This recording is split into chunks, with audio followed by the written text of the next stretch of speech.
In the summer vacation I made an excursion into the Alp Mountains so that for a while I might forget medicine and more particularly the neuroses. I had almost succeeded in this, when one day I turned aside from the main road to climb a mountain which lay somewhat apart and which was renowned for its views and for its well-run refuge hut. I reached the top after a strenuous climb and, feeling refreshed and rested, was sitting deep in contemplation of the charm of the distant prospect. I was so lost in thought that at first I did not connect it with myself when these words reached my ears. Are you a doctor, sir? Yes, I'm a doctor. But how did you know that? You read your name in the visitor's book, sir, and I thought if you had a few moments to spare. The truth is, sir, my nerves are bad. I went to see a doctor about my nerves and he gave me something for them, but I'm not well yet. So there I was with the neuroses once again, for nothing else could very well be the matter with this strong, well-built girl with her unhappy look. I was interested to find that neuroses could flourish in this way at a height of over 6,000 feet. Well, what is it you suffer from? I get so out of breath. Not always, but sometimes it catches me so that I think I shall suffocate. What is it like when you get out of breath? It comes over me all at once. First of all, it's like something pressing on my eyes. My head gets so heavy, there is a dreadful buzzing, and I feel so giddy that I almost fall over. Then there's something crushing my chest so that I can't get my breath. And you don't notice anything in your throat? My throat is squeezed together as though I were going to choke. Does anything else happen in your head? Yes, there's a hammering, enough to burst it. And don't you feel at all frightened while this is going on? I always think I'm going to die. When did you first have your attacks? 2 years ago, while I was still living on the other mountain with my aunt. They just keep on happening. I'll tell you how I think you got your anxiety attacks. At that time you must have seen or heard something that very much embarrassed you, and that you'd much rather not have seen. Heavens, yes! How did he know? Be quiet!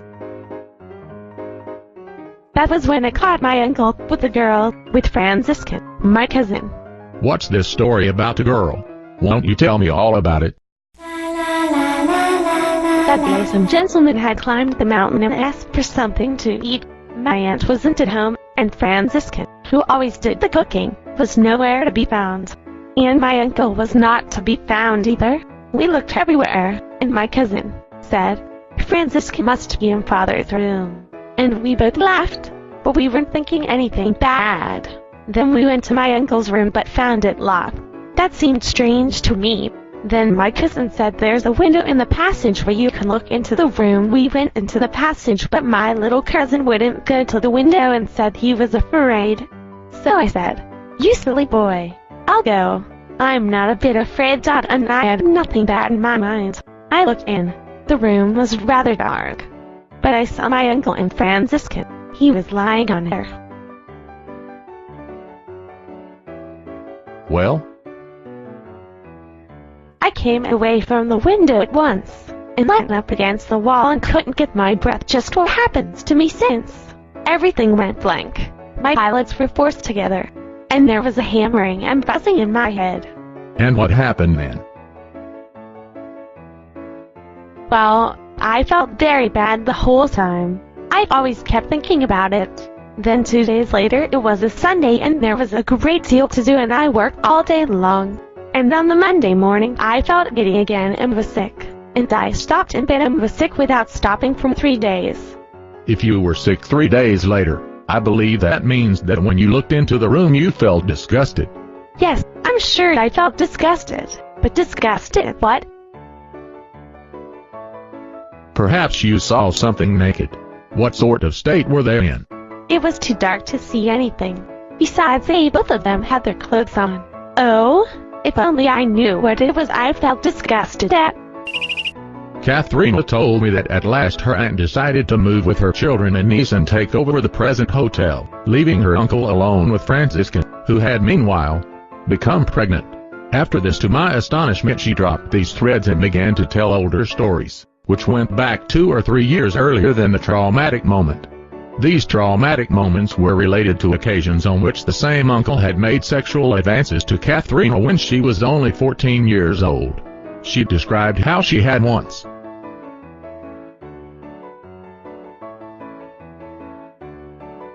gone with him on an expedition down into the valley in the winter and had spent the night in the motel there. He sat in the bar drinking and playing cards, but she felt sleepy and went up to bed early in the room they were to share on the upper floor. She was not quite asleep when he came up. Then she fell asleep again and woke up suddenly feeling his body in the bed. What are you up to, Uncle? Why don't you stay in your own bed? Go on, you silly girl.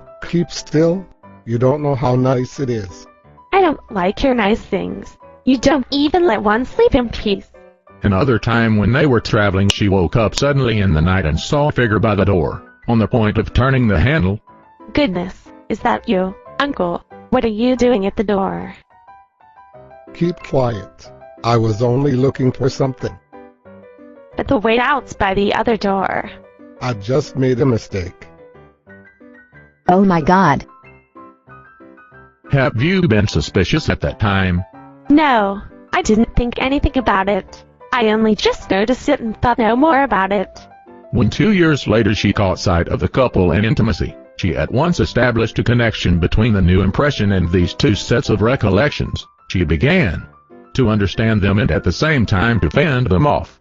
This solved the riddle. She had not been disgusted by the sight of the two people but by the memory which that sight had stirred up in her. And this could only be the memory of the attempt on her at nights when she had felt her uncle's body. I know now what it was you thought when you looked into the room. You thought, now he's doing with her what he wanted to do with me that night and those other times. That was what you were disgusted at, because you remember the feeling when you woke up in the night and felt his body. It may well be that was what I was disgusted and that was what I thought. I hope this girl, whose sexual sensibility had been injured at such an early age, derives some benefit from our conversation. I have not seen her since. Is it true that Freud distorted the case when he first published it? Katharina's uncle was actually her father. Unfortunately, it is true. 29 years later in 1924, Freud added this note. I venture after the lapse of so many years to lift the veil of discretion and reveal the fact that Katharina was not the niece but the daughter of the landlady. The girl fell ill, therefore, as a result of sexual attempts on the part of her own father. Oh my God. The world is so messed up.